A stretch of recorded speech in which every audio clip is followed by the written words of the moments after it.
Pessoal, boa noite, tudo bem com vocês?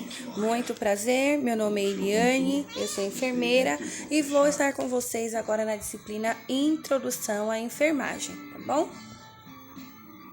Os objetivos dessa disciplina, para que fique bem claro o que nós iremos aprender, é reconhecer as técnicas de enfermagem aplicadas a pacientes sujeitos aos cuidados, tanto em ambiente hospitalar quanto em ambiente domiciliar, de home care, as técnicas para o cuidado do paciente, as técnicas de recepção ao paciente, a preparação do ambiente para receber o paciente após cirurgia ou em admissão hospitalar, o internamento e sua característica, compreender o que é assistência de enfermagem, aprender sobre anotações de enfermagem e a administração de medicamentos. Esse aqui é o básico do que nós iremos aprender, desenvolver, no conteúdo desta matéria. Para início, nós vamos entender e aprender a história da enfermagem, O processo do cuidar, pessoas dedicadas a cuidar de enfermos, existe desde o início da humanidade, desde antes de Cristo. E com a evolução da arte do cuidar, o Antigo Egito é um marco na história no que se diz respeito ao cuidado. No entanto, houveram períodos bem obscuros também, como na Idade Média, mas sempre houve quem se dedicasse ao cuidar. A enfermagem moderna, como nós temos hoje, historicamente foi fundada por Florence Nightingale, ela que é considerada a primeira enfermeira da história. Ela nasceu no dia 12 de maio de 1820, que é o Dia Mundial da Enfermagem, dia 12 de maio, dia do enfermeiro, dia da enfermagem. E ela foi pioneira, inclusive, em cuidar de feridos de guerra, e ela obteve bons resultados, Foi Florence também que desenvolveu a primeira teoria do cuidado, que é usada até os dias de hoje. Claro que ela evoluiu com o passar do tempo, mas a base ainda é os estudos realizados por Florence.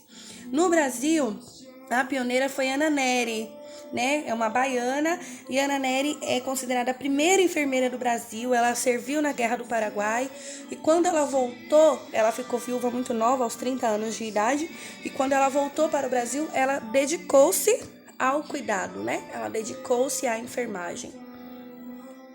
Bem, aqui nós temos Florence Nightingale, que dedicou sua vida toda ao cuidado e ao desenvolvimento da enfermagem, e Ana Nery, que durante muitos anos foi homenageada, inclusive pelos Correios no Brasil, e são duas mulheres que mudaram e marcaram a história, do cuidar, e elas são nossas pioneiras, e você pode até não saber, mas foram elas que te inspiraram a chegar aqui hoje, porque elas criaram a enfermagem como nós conhecemos hoje. A teoria ambientalista de Florence Nightingale. Quando Florence realizou o estudo no ambiente assim bem inóspito, um ambiente sem estrutura, um hospital de guerra, ela chegou à conclusão que o ambiente físico, a higiene estabelece uma melhor percepção em relação ao ambiente em que o indivíduo está inserido. Ou seja, o local onde o paciente está influi diretamente na sua melhora. Ventilação. Florence era adepta à manutenção do ar fresco, em abrir as janelas, em deixar a luz do sol entrar, em deixar ventilar, a ventilação mesmo. A iluminação. Os doentes necessitam de uma boa iluminação. Além de animar mais o paciente, causa uma sensação de relaxamento. Inclusive o banho de sol, que era algo que Florence costumava praticar. Sobre o calor. Esse calor, nós não estamos falando de ambiente. Aliás, Florence não estava falando de ambiente. Ela estava falando da temperatura corporal. Que a temperatura corporal adequada evita que o paciente se resfrie e evita também que ele perca o calor vital, que é essencial para a sua recuperação. E manter o paciente numa temperatura adequada evita também que ele desenvolva quadros febris. A limpeza ou higiene do ambiente, Florence, ela acreditava e provou, e é o que nós vemos hoje, que um ambiente sujo é propício para adquirir algum tipo de infecção. Ou seja, as bases da prevenção à infecção hospitalar vêm desde os estudos de Florence.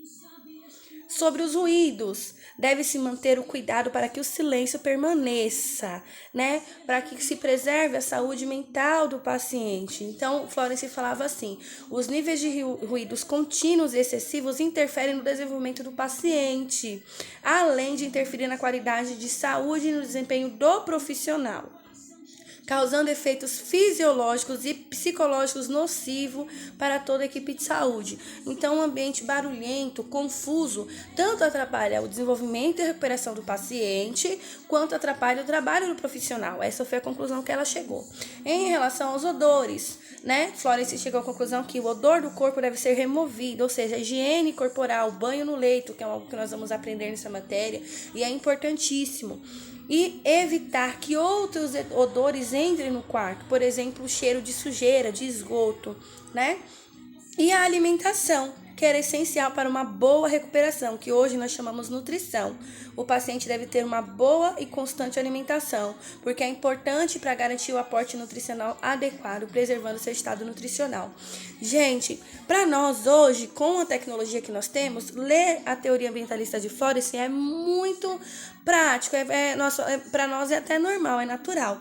Mas ela desenvolveu tudo isso em uma época em que não se tinha tecnologia nenhuma. Então ela mesma criou a partir dos seus estudos. E ela também é chamada de mulher da lâmpada. Por quê? Tanto que é o símbolo da enfermagem, a lâmpada. Porque durante a noite ela visitava os pacientes segurando uma lâmpada.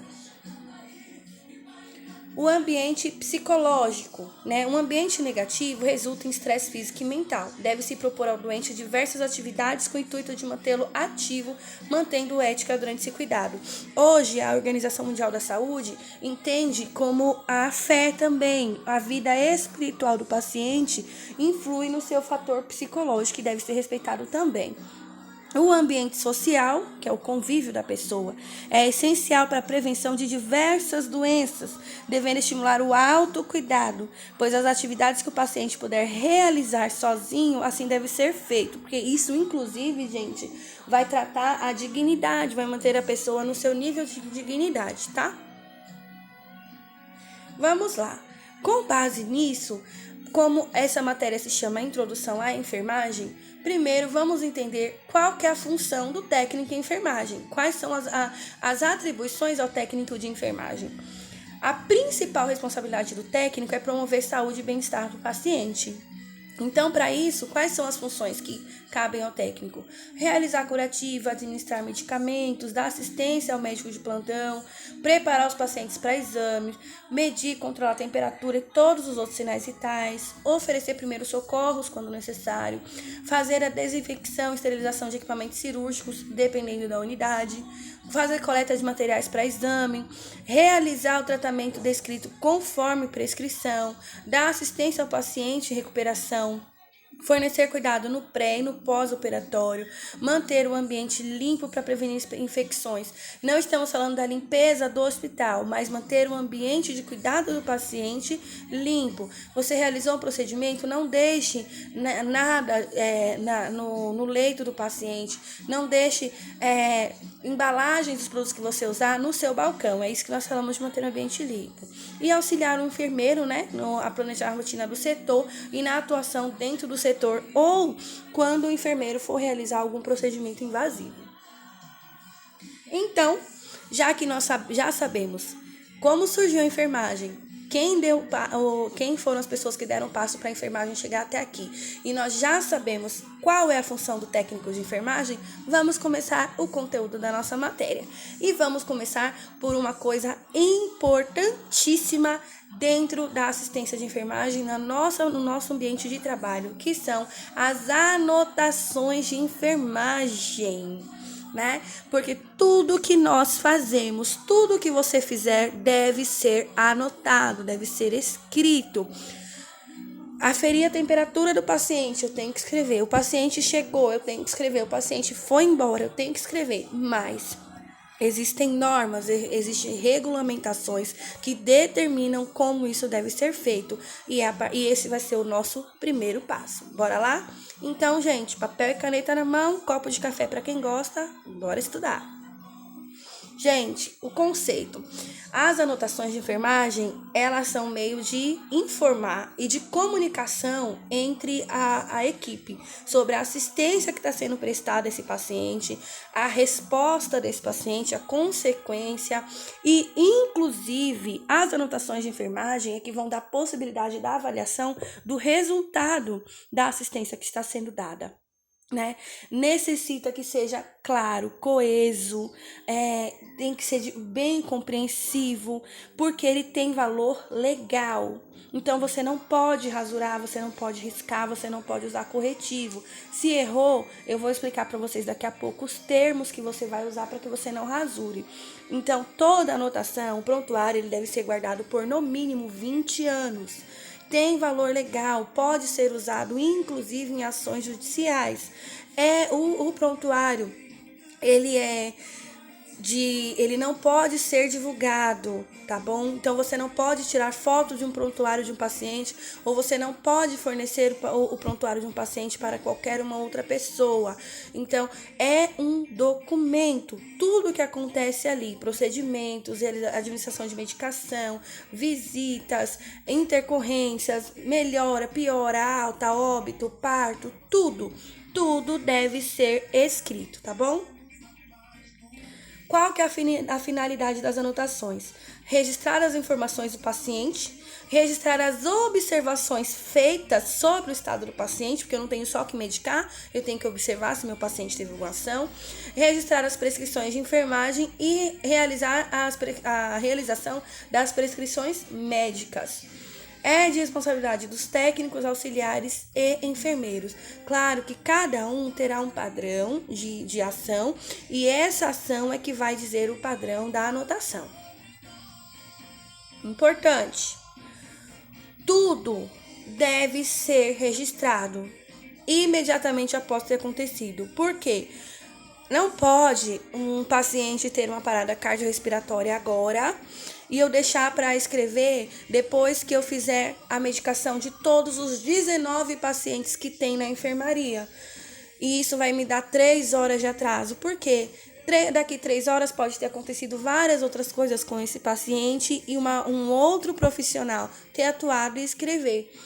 E por questões de ética profissional mesmo. Realizou? Já escreva. Coloque o horário, faça tudo no horário certinho. Porque, como eu falei, e eu vou bater na tecla para vocês, é um documento legal. Então, quais são os critérios para anotação? Exatidão. Você deve escrever a verdade, independente do que aconteceu. Se for uma queda de RN, tudo o que acontecer deve ser descrito. Paciente que recusou medicação, paciente que recusou alimentação, acompanhante que não aceita assistência de cuidado a um paciente. Tudo deve ser escrito de forma exata, tá? Não use abreviações ou figuras de linguagem que não sejam de padrão. O correto é usar terminologia técnica e abreviações apenas as padrões, tá? Brevidade. Não precisa escrever textos longos. Seja conciso, objetivo, mas escreva de forma completa, né? A anotação deve ser feita de forma nítida, legível. Minha letra tem que ser linda? Não, sua letra precisa ser legível. E a caneta, porque para que não seja apagado. A identificação logo após terminar de escrever. Você não pode deixar nenhum espaço na linha.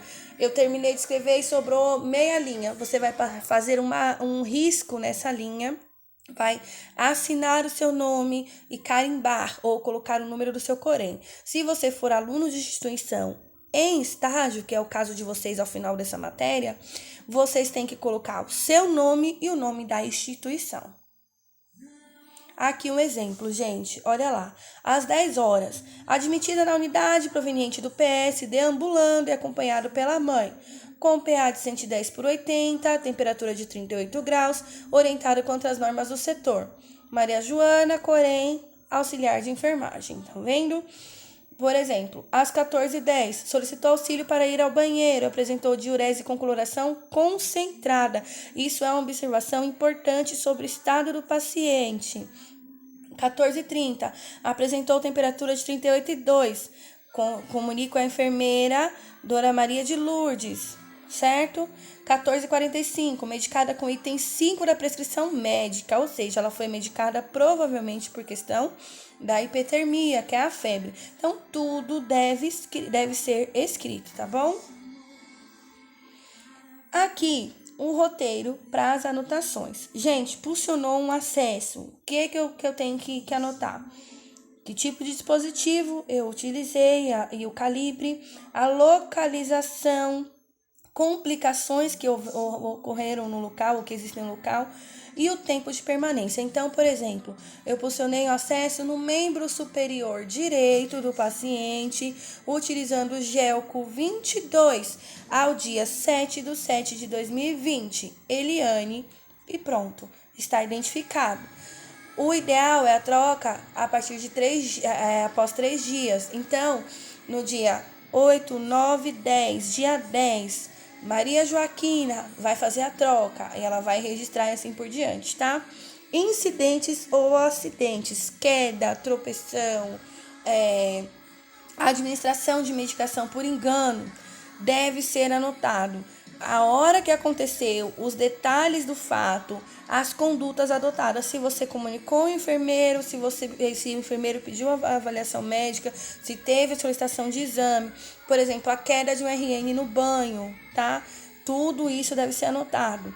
As condições do paciente após o acidente e os profissionais que foram comunicados, tá? E as consequências do que aconteceu. O RN caiu, criou um edema, um paciente acamado durante o banho do leito, caiu sabão no olho, ou um paciente que pós-cirúrgico, na retirada do primeiro curativo, houve a deiscência de um ponto durante o manuseio. Deve ser escrito, tá? Sobre a movimentação e deambulação do paciente. Se deambular é caminhar, viu, gente? Eu vou mandar para vocês depois o manual de termos técnicos básicos, porque nós vamos começar a praticar os termos aqui. Se o paciente tem dependência parcial ou total, ou se ele deambula sem ajuda, se há necessidade de exercícios físicos, se ele faz fisioterapia, se ele precisa de bengala, de cadeira de rodas, tudo isso você vai anotar no que se diz respeito à deambulação. Na admissão do paciente, eu vou mandar para vocês um modelo de admissão também.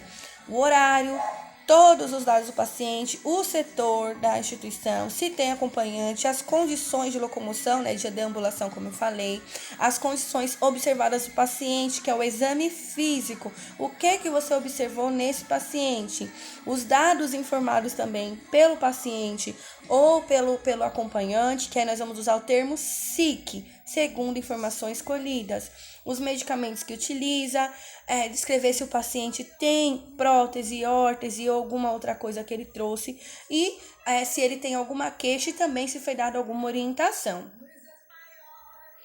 Sobre dor, paciente queixou-se de dor, nós temos que anotar o local da dor, a intensidade da dor, a duração e se há algum dano, por exemplo, se o paciente tem dificuldade de respirar, de tossir, se não consegue dormir, se perdeu o apetite em questão da dor e o tipo de medicação prescrita e se foi administrado caso haja medicação, se necessário. O que é medicação se necessário? Você só vai administrar aquela medicação se o paciente referir aquele sintoma. Por exemplo, dipirona 1 grama endovenoso, se necessário. Quer dizer que você só vai administrar essa medicação se o paciente reclamar de dor ou se ele tiver febre. Sobre drenos, o que nós vamos anotar? O tipo do dreno, a localização, o débito, que é o que ele está expectorando, o horário da troca do coletor, o aspecto da incisão, como está a região da incisão, se tem curativo, o tipo de fixação desse dreno e, claro, as queixas do paciente em relação a esse dreno, se está doendo, se está coçando, tá? Sobre as eliminações, nós temos que colocar cor, odor, volume e quantidade, aspecto, consistência quando se diz respeito às fezes e frequência. Por quê? Em alguns casos, nós temos que mensurar as eliminações do paciente para controle. Sobre encaminhamento para exames e procedimentos, nós temos que colocar o local e horário do encaminhamento, qual o procedimento ou exame que o paciente vai fazer, se acontecer alguma intercorrência durante o exame ou durante o transporte e as condições do paciente quando ele voltar. Então, eu vou anotar quando o paciente saiu e quando o paciente voltar, tá bom? São 2 anotações aí no caso. Sobre feridas ou lesões, eu vou fazer o curativo ou o paciente deu entrada com uma lesão. Nós temos que colocar sobre a presença do exudato, a extensão e a localização da lesão, da ferida, a característica, né, do tecido, as condições da pele em volta da ferida, se há dor, se há a coloração, o tipo de curativo que está sendo utilizado, o horário em que foi feito algum procedimento ou curativo, os produtos e materiais utilizados no curativo e, como sempre, as queixas do paciente. Sobre o atendimento espiritual, porque como eu falei para vocês, hoje pela Organização Mundial de Saúde, a questão espiritual faz parte do processo de saúde e doença e da saúde do paciente. Então, o horário e o tipo de atendimento que ele teve, se foi pastor, padre, guia, orientador espiritual, e verificar as condições emocionais do paciente após esse atendimento, tá? Inclusive sinais vitais, se houve alguma alteração. Sobre as ostomias, a colostomia, ileostomia, gastrostomia, né? Ostomia, pessoal, é uma abertura que dá acesso a uma víscera, tá? Então, você vai colocar o tipo e a localização do dispositivo, a característica, né, da ostomia, se teve prolapso, que ela sair, edema, retração, que é entrar demais, o débito do que está sendo drenado, a higienização da ostomia, a condição da pele ao redor, se está hiperemiada, se está edemaciada, se está ressecada, se tem oxidato, porque podem ser sinais flogísticos.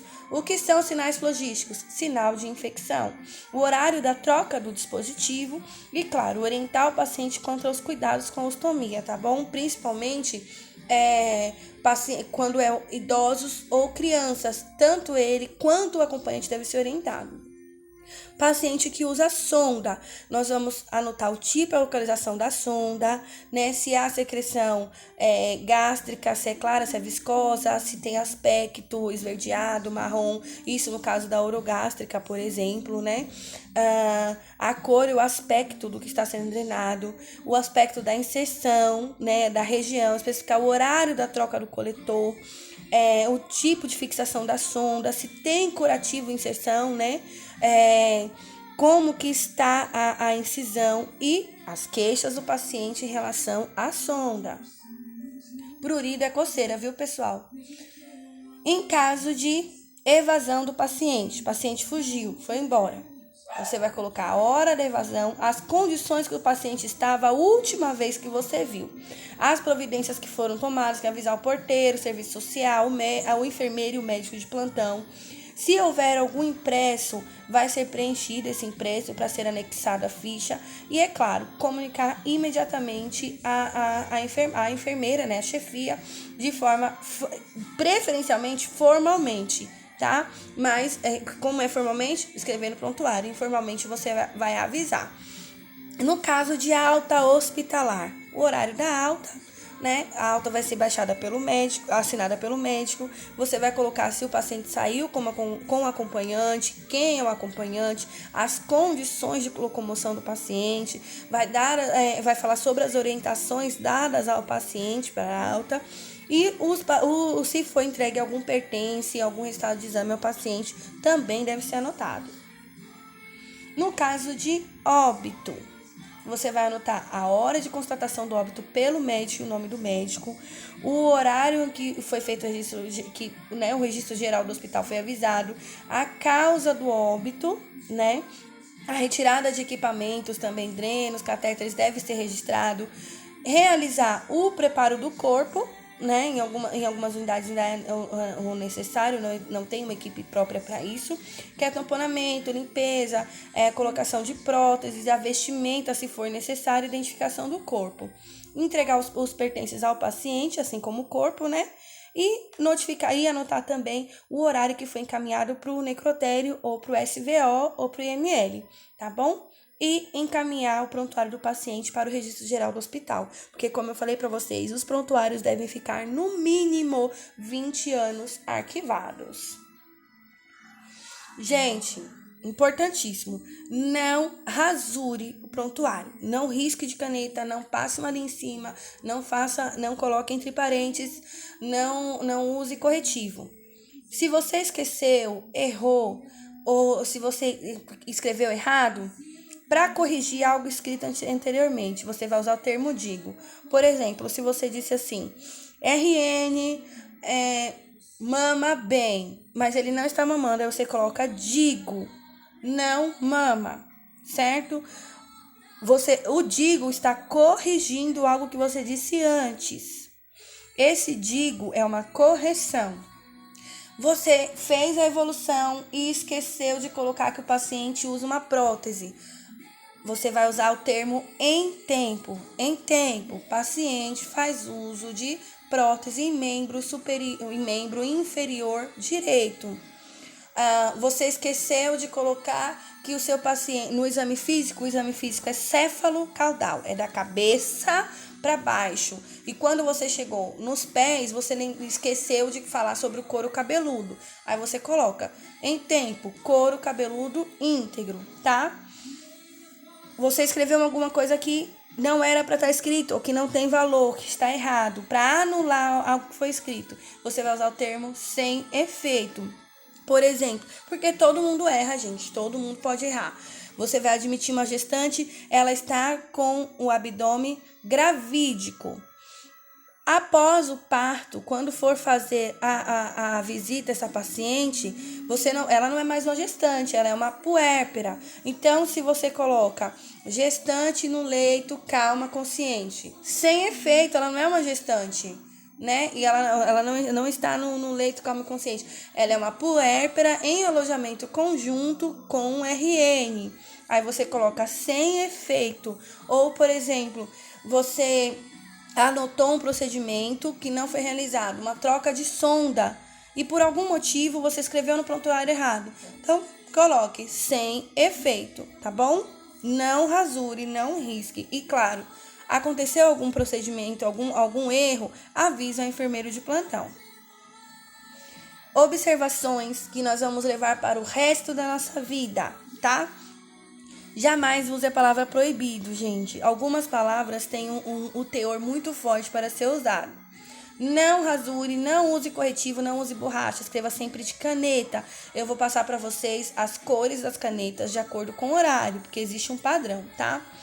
Para correção, use digo, em tempo ou sem efeito. Não deixe espaços em branco na linha. Terminou de escrever, sobrou espaço, faça um risco até o final da linha. Seja objetivo e claro, né? Escreva toda a anotação com horário. Observe enquanto a ortografia e gramática e a caligrafia. Novamente vou dizer, sua letra não precisa ser linda, mas tem que ser legível. E, gente, uma letra bonita, prontuário é um documento. Quando você faz a sua letra bonita, fica até agradável aos olhos. Utilize aspas quando você for escrever alguma coisa exatamente como o paciente disse. Se o paciente falar assim para você: eu não estou conseguindo fazer cocô porque eu comi muita farinha, você vai colocar entre aspas. Nega eliminações, entre aspas, porque comeu muita farinha, fecha aspas, certo? Evite repetir o termo paciente, cliente, criança no início de cada frase, né, para não ficar repetitivo. E não escreva, e principalmente não realize qualquer procedimento que uma outra pessoa tenha iniciado. Não administre medicação que alguém preparou. Não escreva um curativo que uma outra pessoa realizou. Não escreva uma medicação que uma outra pessoa administrou. Escreva o que você fez. Administre o que você preparou. E escreva o que você administrou. Certinho, pessoal? Dúvidas? Claro, porque conhecimento gera dúvidas. Então, me chama lá no chat que nós vamos continuar. Até daqui a pouco.